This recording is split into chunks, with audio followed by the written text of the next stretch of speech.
Sir ఒక్కసారి మీ నోట ఆ ఉగ్గుపాలతో పోసిన పాట. భైరవ్ గారు కోపడతారేమో నేను పాడితే. అయ్యో.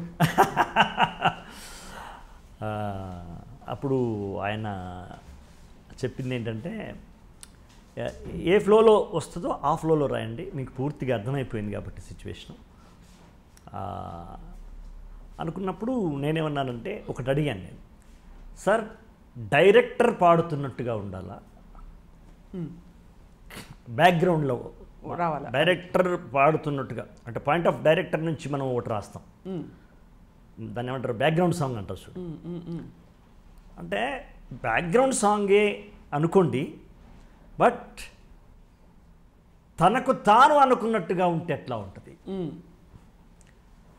అని ఒక చర్చ అయిందనమాట. అప్పుడు కిరణ్ గారు తనకు తాను అనుకుంటే ఏమన్నా ఇట్లా స్వోత్కర్షలాగా అనిపిస్తుందా? కాదు, స్వోత్కర్షగా అనిపిస్తే ఇంద్రుణ్ణి చంద్రుణ్ణి అన్నప్పుడు అది స్వోత్కర్షగా తనను తాను పొగుడుకున్నట్టుగా ఉంటుంది. కానీ ఇది బలిదానం. బలిదానం అనేటువంటి ఒక గ్రౌండ్లో మనం రాస్తున్న పాట. ఏమైతే ఏమి, నీ దేశం కోసం నువ్వు చస్తే ఏమి అని తనను తాను అనుకోవడం అనేది ఒక కొత్త రకమైన ప్రజెంటేషన్ ఉంటుంది సార్ అని నేను అన్నాను. అది రాజమౌళి గారు వెంటనే దాన్ని చాలా బాగుంటుంది ఇట్లా అన్నమాట. అప్పుడు ఇంటికి వెళ్ళి ఒక 3 రకాలుగా నేను రాశారా సార్? 3 రకాలుగా రాశాను. 3 రకాలుగా రాసిన దాంట్లో 3 చూపించాను, సేమ్ సబ్జెక్టే, కానీ 3 గతులలో రాశాను. రాస్తే కిరణ్ గారు, రాజమౌళి గారు ఇప్పుడు ఏదైతే పాట ఉందో అది ఓకే అన్నారు, ఆ నడక ఓకే అన్నారు. నడక ఓకే అన్న తర్వాత మళ్ళీ తిరిగి రాశాను నేను. ఇప్పుడు ఎన్నోసార్లు స్వప్న, నువ్వైనా నేనైనా ఏదో ఒక బాధ కలిగినప్పుడు, ఏదో ఒక నిరాశతో ఒక అడుగు వెనకాల్సినప్పుడు, పర్లేదులేరా ఈ టైం ఇట్లా ఉంది, మళ్ళీ ఏదో ఒక టైం వస్తుంది, నువ్వేం భయపడబాకు అని మనం అనుకుంటాం ఒకసారి. అది సహజం. అది దాన్ని నేను పాట చేశాను. కొమురం భీముడో కొర్రాసు నెగడోలే మండాలి కొడుకో. రాజమౌళి గారు చెప్పిందంటే, పదాలు అన్ని ఏరియాలకు అర్థమవుతాయా కాదా వదిలేయండి, అది నేను చూసుకుంటాను. నా దృశ్యం ద్వారా అందరి హృదయంలోకి ఇట్లా ఇంకింపజేస్తాను. మీరు మాత్రం నేటివిటీ ఆ మట్టి అంటినటువంటి, మట్టి పూసుకున్నటువంటి మాణిక్యాలను మాత్రమే వాడండి. అవి రాజమౌళి గారికి అర్థమవుతాయా, రేపు ప్రేక్షకులుగా అది మీరు పట్టించుకోవద్దు. అక్కడ భీముడు ఏమంటున్నాడో అదే అనండి అన్నాడు. అది నాకు వీర విహారం చేసినట్టు అనిపించింది. నేను అక్కడ పుట్టినోడు కదా. అవునవును సార్. అందుకే కొర్రకంచు అంటారు, కొర్రాయి అంటారు, కొర్రాసు అంటారు. మండుతున్నటువంటి కట్టె, అది కూడా పొయ్యిలో మండుతున్నటువంటి కట్టె, దాన్ని కొర్రాసు అంటారు. ఆ నేటివిటీ ఉండాలని కొమురం భీముడో కొర్రాసు నెగడోలే మండాలి కొడుకో. రగరాగా సూరీడై రగలాలి కొడుకో అన్నప్పుడు అని వినిపిస్తే, మళ్ళీ ఒకసారి కొమరం భీముడు అన్న తర్వాత ఇది పెట్టమన్నాడు ఆయన. ఎవరు? కిరణ్ గారు. కొమురం భీముడో రగరాగా సూరీడై రగలాలి కొడుకో. అలా పల్లవి రాశాను. ఆ తర్వాత బానిస బతుకు కదా అప్పుడు. కాల్మొక్త బాంచేనని వంగితోగాల కారడవి కడుపున పుట్టనట్టేరో. ఇది తెలంగాణలో సామాన్య ప్రజలు ఉపయోగించే ఒక జాతీయం లాంటిదమ్మా. అంటే ఇది నేను చెప్పేది వర్డ్ కాదు, ఆ భావం. అంటే అట్లా పుట్టనొట్టే అనేటువంటి మాట ఉంది కదా, అది అక్కడ జనులు సకల జనులు పాడుకునే వందే మాతర గీతం జాతీయ మంత్రం లాంటిది అన్నట్టుగా తెలంగాణ లోపల ఈ అలవాటు ఉంది. ఇప్పుడు ఇది నేను చేయాలనుకో స్వప్న, నేను మా అమ్మ కడుపులో బుట్టనొట్టే అనుకో అంటే ఆ అస్యూరెన్స్ ఇవ్వడంలో ఈ మాట ఉపయోగిస్తారు అన్నమాట. అంటే అది చేయకపోతే నేను మనిషిని కానట్టు అనుకో, నేను శుద్ధాల హనుమంతు బిడ్డనే కాననుకో అని చెప్పడం ఏంటంటే ఒక పూర్తి ఒట్టేసి శబదం చేసేటువంటి ఒక భావ పరిపక్వతా దశలోంచి వచ్చేటువంటి చాలా సర్వసాధారణంగా వచ్చేటువంటి మాట అది.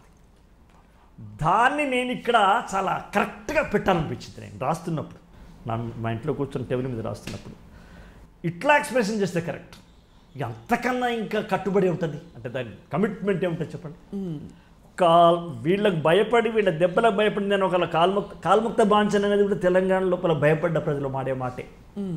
దొరల ముందు, జాగీర్దార్ల ముందు, నిజాం ప్రజాకారుల ముందు అయ్యా ఏమనుకున్న భయం అయ్యా కాల్ముక్త బాంఛన్ అయ్యా అనే మాట చాలా అంటే నాకన్నా ముందు తరంలో చాలా ఎక్కువ వచ్చే మాట.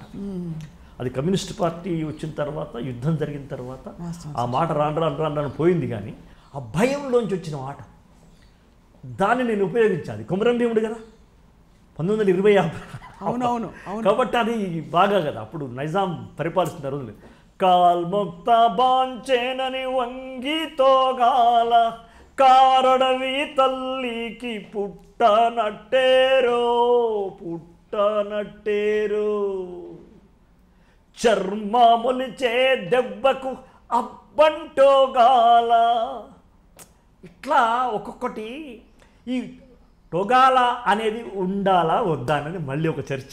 నేనే చెప్పాను సరే మనం ఇట్లా రాసిన ఇట్లా చేయకపోతోగాల అంటే అలా చేయకుంటే ఒకవేళ అని దాని పూర్తి అర్థం. నేను ఇట్లా రాస్తున్నా, ఇట్లనే రాయమన్నారు కిరమణి గారు. ఇట్లనే ఉండని చర్మములిచే దెబ్బకు అబ్బంటోగాల అట్నే ఉండని దాన్నే చేద్దాం. అలా వస్తుంటే ఇంకా ఇది పెద్ద ఆలస్యం కాలేదమ్మా. ఎప్పుడైతే మూడిట్లలో ఒకటి ఎన్నుకున్నారో ఆ రాత్రి పోయి అర్ధగంట సేపు రాసేసి హాయిగా పడుకున్నాను నేను. మా ఆవిడ అర్ధగంట రాసేసి మా ఆవిడకి వినిపించి పడుకున్నారు. రేపొద్దున పోయి సారికి వినిపిస్తూ ఒక అక్షరం కూడా మారదని అనే నమ్మకం ఏర్పడింది. అలా కాలువై పారేని గుండె నెత్తూరు ఈ చరణంలోనే చర్మములచే దెబ్బకు అబ్బంటోగాల గుబులేసి కన్నీరు ఒలికితోగాల భూతల్లి సనుబాలు తాగానట్టేరో. వాడు భూమిపుత్రుడు, కొమరం భీముడు భూమిపుత్రుడు. భూతల్లికి సనుబాలు అనే మాట ఒక కొత్త ఎక్స్ప్రెషన్. అవునవును.